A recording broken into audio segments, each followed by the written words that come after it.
Saviez-vous qu'une majorité écrasante, environ 90% des personnes, expriment une aversion ou un profond malaise en écoutant leur propre voix reproduite sur un enregistrement? Ce phénomène, aussi courant qu'intrigant, n'est pas une simple question de préférence personnelle, mais le résultat direct de processus physiques et psychologiques complexes qui modifient fondamentalement notre perception de notre propre voix par rapport à la manière dont le monde extérieur l'expérimente. Dès l'instant où nous ouvrons la bouche et produisons un son, notre voix se propage de deux manières simultanées et distinctes vers nos propres oreilles. La première est ce que nous appelons la conduction aérienne. Les ondes sonores que nous émettons voyagent à travers l'air comme elles le feraient vers l'oreille de n'importe quelle autre personne à proximité. Ces ondes entrent par notre conduit auditif externe, font vibrer le tympan et cette vibration est transmise à travers les petits os de l'oreille moyenne, le marteau, l'enclume et l'étrier jusqu'à atteindre la cochlée dans l'oreille interne. C'est la voie principale par laquelle nous percevons tous les sons externes, y compris les voix d'autres personnes et, de manière cruciale, notre propre voix lorsque nous l'écoutons enregistrée. Cependant, il existe une seconde voie beaucoup plus personnelle et intime, que nous seuls expérimentons, la conduction osseuse. Lorsque nous parlons, nos cordes vocales vibrent, et ces vibrations ne génèrent pas seulement des ondes dans l'air, mais elles sont également transmises directement à travers les os de notre tête, de notre crâne, jusqu'à atteindre la cochlée. Ce chemin interne à travers la structure osseuse est considérablement plus efficace dans la transmission des basses fréquences, des tons graves. Imaginez que votre crâne agisse comme une caisse de résonance particulière qui amplifie et met en évidence les sons les plus profonds de votre propre voix, juste avant qu'ils n'atteignent votre oreille interne. C'est comme si vous aviez un système sonore personnalisé et profondément intégré qui met en valeur certaines caractéristiques de votre voix avant que vous ne la perceviez consciemment. C'est précisément la combinaison de ces deux voies, l'aérienne et l'osseuse, qui configure notre perception interne de notre propre voix. Les fréquences graves, qui sont enrichies par la conduction osseuse, s'ajoutent aux fréquences qui arrivent par l'air, créant une expérience auditive unique et distinctive pour chacun de nous. Lorsque nous écoutons un enregistrement de notre voix, nous éliminons complètement la composante de la conduction osseuse. Ce que nous entendons est purement et exclusivement la voix telle qu'elle voyage dans l'air, dépouillée de cette riche résonance de grave que nos os lui ajoutaient. C'est pourquoi la voix enregistrée sonne souvent plus aiguë, plus fine et, pour beaucoup, étrangement moins familière, voire désagréable. Ce n'est pas que l'enregistrement soit incorrect, c'est qu'il ne représente qu'une partie de l'information sonore à laquelle nous sommes habitués. Pensez à un exemple de la vie réelle. Une personne qui chante dans un chœur et qui est habituée à entendre sa propre voix résonner à l'intérieur de sa tête, ressentant ses vibrations internes, en enregistrant un morceau et en le rejoint, peut ressentir une profonde dissonance. L'harmonie qu'elle percevait, la force de sa propre contribution dans les basses fréquences, n'est soudainement plus présente de la même manière dans l'enregistrement. Cela peut générer une sensation d'étrangeté et même de déception, car la voix qu'elle entend est une version qu'elle n'avait jamais perçue auparavant de manière aussi pure, aussi brute, sans ce filtre interne de la conduction osseuse. Au-delà de cette différence physiologique fondamentale, d'autres facteurs contribuent à la manière dont nous percevons notre voix enregistrée, et beaucoup d'entre eux sont liés à la technologie d'enregistrement et à l'environnement acoustique. Un microphone, par exemple, est un transducteur, un appareil qui convertit les ondes sonores en signaux électriques. Mais tous les microphones ne sont pas égaux. Chaque modèle, chaque type de microphone possède une courbe de réponse en fréquence spécifique, ce qui signifie qu'il capte et reproduit certaines fréquences du son de manière plus sensible que d'autres.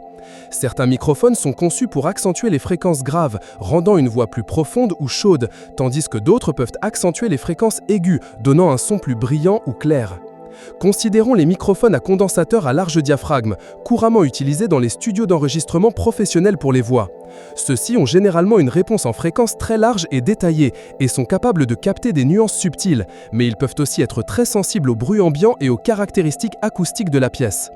D'autre part, les microphones dynamiques, comme ceux couramment utilisés lors de concerts, sont plus robustes et moins sensibles au bruit externe, mais ont souvent une réponse en fréquence plus limitée, ce qui peut affecter la richesse tonale de la voix enregistrée. L'effet de proximité est un autre facteur crucial avec les microphones directionnels. En s'approchant très près d'un microphone, en particulier un cardioïde, les fréquences graves de la voix sont artificiellement amplifiées. Cela peut donner à la voix enregistrée une résonance inattendue et profonde qui n'est pas perçue dans la vie réelle. L'environnement où l'enregistrement est réalisé joue un rôle tout aussi important. Une pièce avec des surfaces dures, comme des murs en béton, du carrelage ou de grandes fenêtres, produira des échos et des réverbérations qui peuvent donner à la voix un son distant, creux ou peu défini. Au contraire, une pièce avec des tapis, des rideaux épais ou des panneaux acoustiques absorbera le son, réduisant la réverbération et donnant à la voix enregistrée un son plus sec et direct. Les ingénieurs du son dans les studios professionnels passent d'innombrables heures à traiter acoustiquement les salles, utilisant des matériaux absorbants pour minimiser la réverbération et des diffuseurs pour répartir le son de manière uniforme, dans le but d'obtenir un enregistrement aussi propre et fidèle que possible à la source originale, tel que le son se propage dans l'air. Un autre aspect technologique est la qualité générale de l'équipement d'enregistrement. Les préamplificateurs, les convertisseurs analogiques numériques et les interfaces audio, tous des composants fondamentaux de la chaîne d'enregistrement, peuvent introduire des colorations subtiles ou des distorsions s'ils ne sont pas de haute qualité.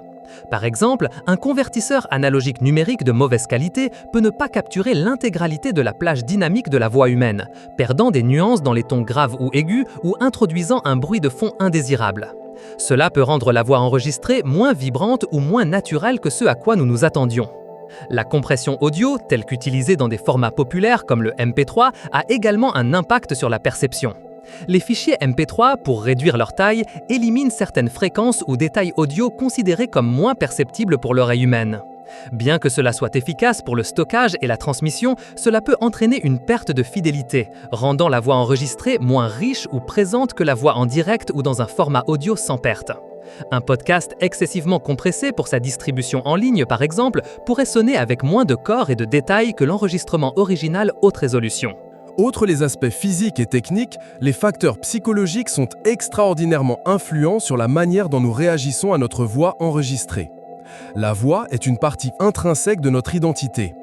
Depuis l'enfance, nous sommes habitués à entendre notre propre voix d'une manière très particulière, façonnée par la conduction osseuse. Cette perception interne est si fondamentale que nous la considérons comme notre vraie voix. Lorsque nous écoutons un enregistrement, c'est comme si on nous présentait une version de nous-mêmes que nous n'avions jamais connue auparavant. Cette dissonance cognitive, la différence entre ce que nous nous attendons à entendre et ce que nous entendons réellement, peut être profondément perturbante.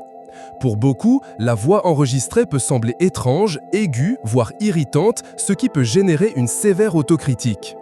Des cas d'acteurs de doublage novices ont été documentés qui, en écoutant leurs premiers enregistrements, ont éprouvé un choc si grand qu'ils ont douté de leur capacité à poursuivre dans la profession.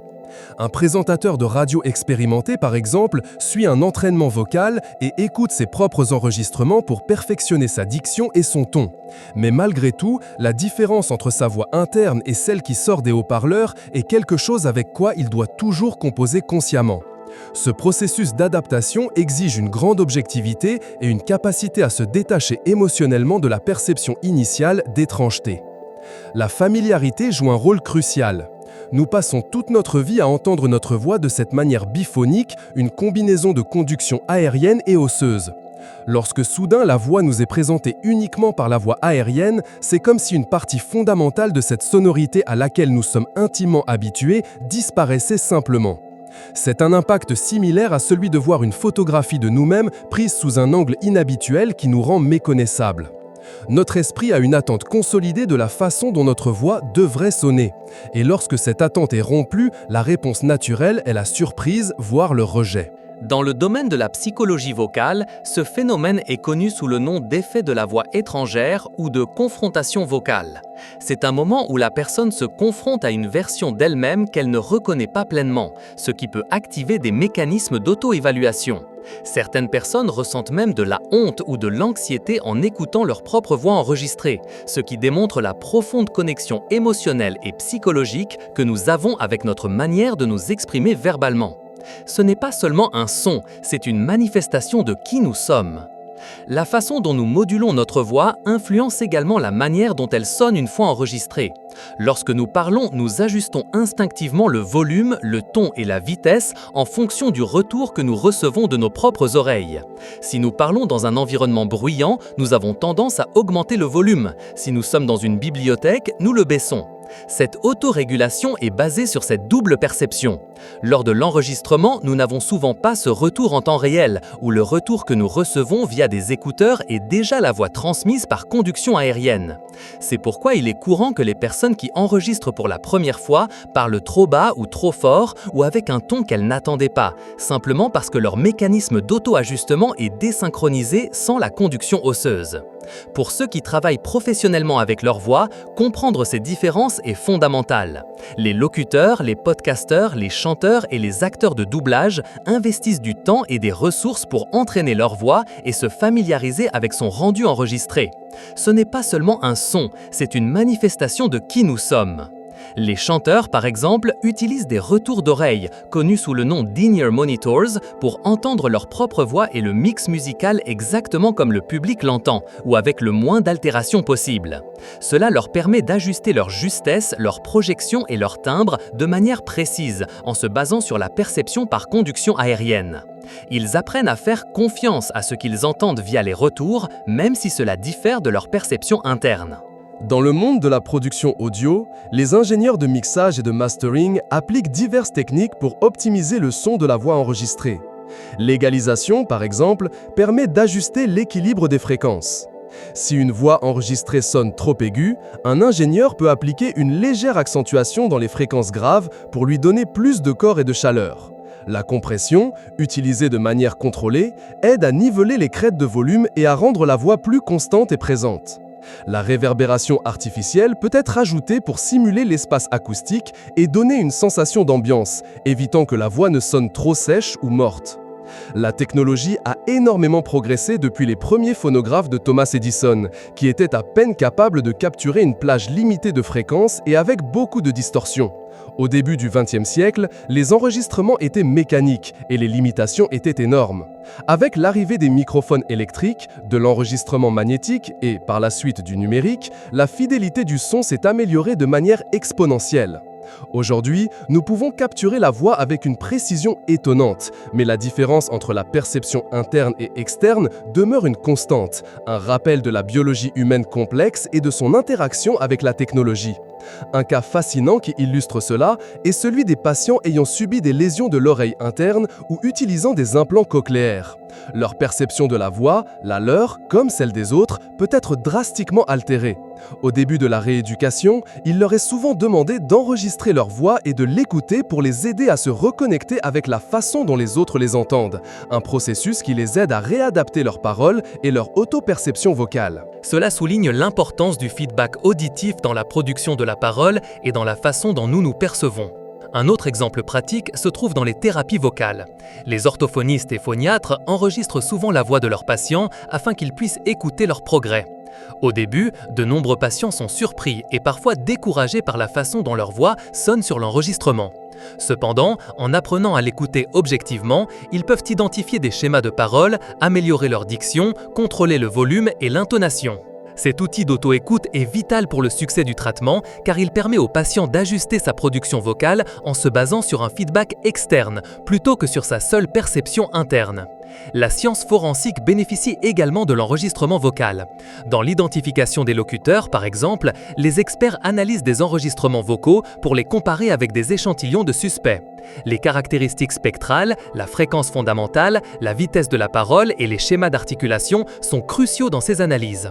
Ici, la précision de l'enregistrement est primordiale car on recherche l'empreinte vocale réelle, sans les influences subjectives de la perception interne. La technologie permet à ces experts d'isoler et d'analyser les composants de la voix qui voyagent par l'air, ceux-là même que nous entendons dans nos enregistrements. Il est important de souligner qu'avec le temps et la pratique d'écouter notre voix enregistrée, le sentiment d'étrangeté tend à diminuer. Notre cerveau est incroyablement adaptable. Plus nous nous exposons à notre voix enregistrée, plus elle devient familière, et moins cette différence avec la perception interne est choquante. C'est un processus de réapprentissage auditif où la version à conduction aérienne de notre voix s'intègre progressivement dans notre autoconcept vocal. Les professionnels de la voix, après des années de travail, atteignent un point où la voix enregistrée est aussi familière que leur voix interne, même s'ils restent conscients de la différence fondamentale dans la résonance des graves. En résumé, La raison pour laquelle votre voix enregistrée sonne différemment de la façon dont vous l'entendez intérieurement repose sur une combinaison de facteurs physiologiques, technologiques et psychologiques. Physiologiquement, en écoutant votre voix enregistrée, vous perdez la riche résonance des fréquences graves que vous procure la conduction osseuse de votre propre crâne, ne laissant que la perception par conduction aérienne. Technologiquement, le microphone, l'environnement d'enregistrement, la qualité de l'équipement et les algorithmes de compression peuvent altérer le signal sonore de manière subtile ou significative. Psychologiquement, la voix est une partie essentielle de notre identité, et entendre une version inattendue peut générer une dissonance cognitive et une sensation d'étrangeté. Cette connaissance nous invite à une compréhension plus profonde de nous-mêmes et de la manière dont nous interagissons avec le monde sonore. La prochaine fois que vous écouterez votre voix enregistrée et ressentirez cette pointe d'inconfort, rappelez-vous qu'il n'y a rien de mal avec elle ni avec vous. Vous expérimentez simplement votre voix de la même manière que le reste de l'univers l'aperçoit, dépouillé du filtre personnel et intime de votre propre résonance osseuse. C'est une invitation à embrasser la complexité de la perception et à apprécier la merveille de la façon dont notre corps et la technologie interprètent le son. Explorateurs, nous espérons que ce voyage dans les profondeurs de la voix vous a semblé aussi fascinant qu'à nous.